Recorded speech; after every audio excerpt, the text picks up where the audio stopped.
Halo, Assalamualaikum warahmatullahi wabarakatuh. Halo rekan-rekan mahasiswa pendidikan biologi. Dalam mata kuliah karya tulis ilmiah kali ini, kita akan spesifik membahas tentang program kreativitas mahasiswa (PKM). Oke, jadi apa sih PKM itu?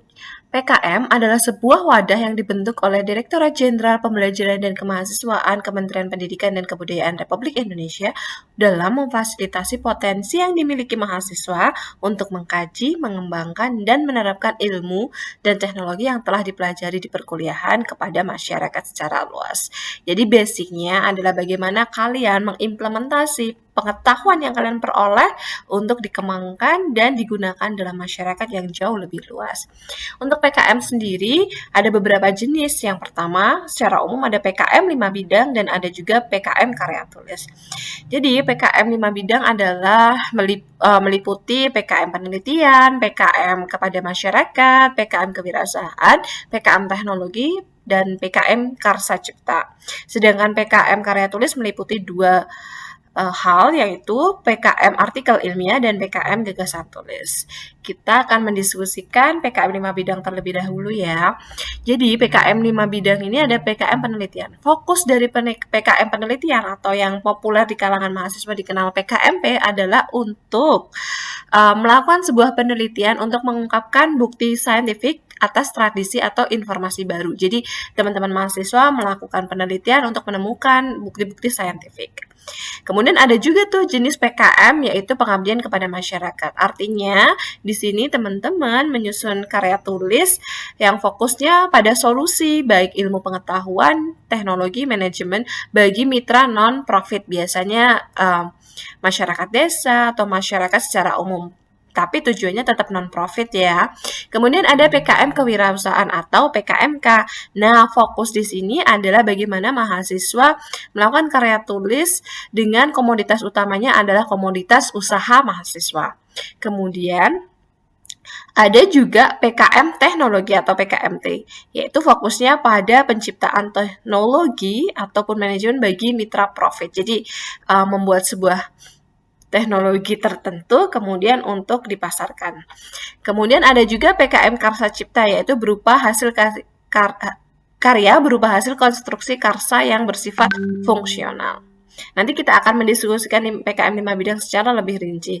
Kemudian ada PKM karya tulis. Nah, di sini dibedakan menjadi dua, artikel ilmiah dan gagasan tertulis AI ataupun GT.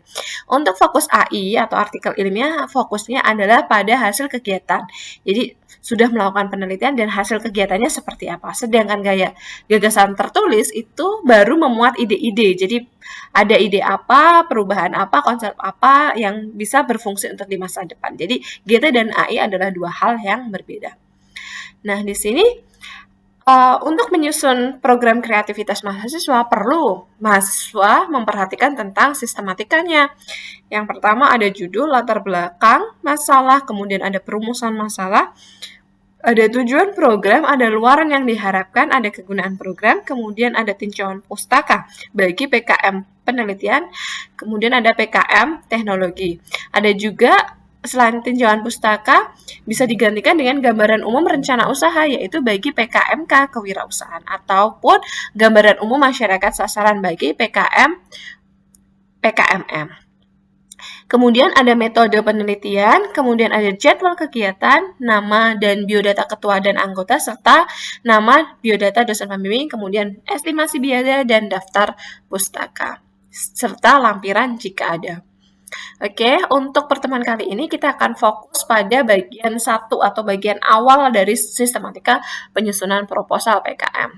Jadi, ketika kalian menyusun sebuah proposal PKM, perlu membuat judul yang singkat dan spesifik, tapi tetap harus memberikan gambaran yang jelas tentang kegiatan PKM yang akan diusulkan. Nah, nanti setelah membahas beberapa pertemuan, kita akan mendiskusikan lebih lanjut contoh-contoh judul PKM yang baik.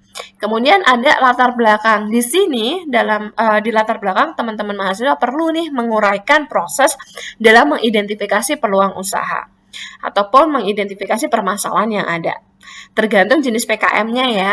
Kemudian juga mengungkapkan unsur kreativitas yang diusulkan dari hal-hal yang mendorong atau argumentasi pentingnya dilakukannya kegiatan yang diusulkan, baik itu PKM 5 bidang ataupun PKM karya tulis, perlu untuk mengetahui apa sih unsur pembeda atau urgensi kenapa kalian melakukan atau mengusulkan program ini. Jadi di situ ada urgensinya, ada argumentasi yang penting ya yang dilakukan. Kemudian rumusan masalah.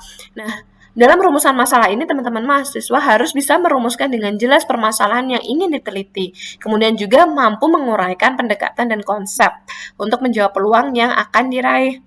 Jadi dalam perumusan permasalahan ini dapat dijelaskan nih misalnya definisi, asumsi, ataupun ruang lingkup yang menjadi batasan kegiatan. Kemudian ada juga tujuan program. Nah, di tujuan program ini teman-teman mahasiswa merumuskan tujuan yang akan dicapai secara spesifik.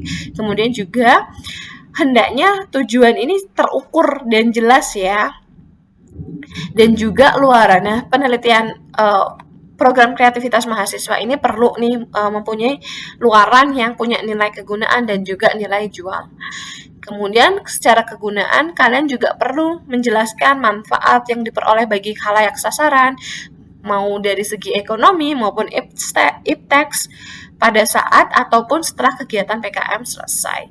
Nah, untuk bab 1 sekian ya. Assalamualaikum warahmatullahi wabarakatuh.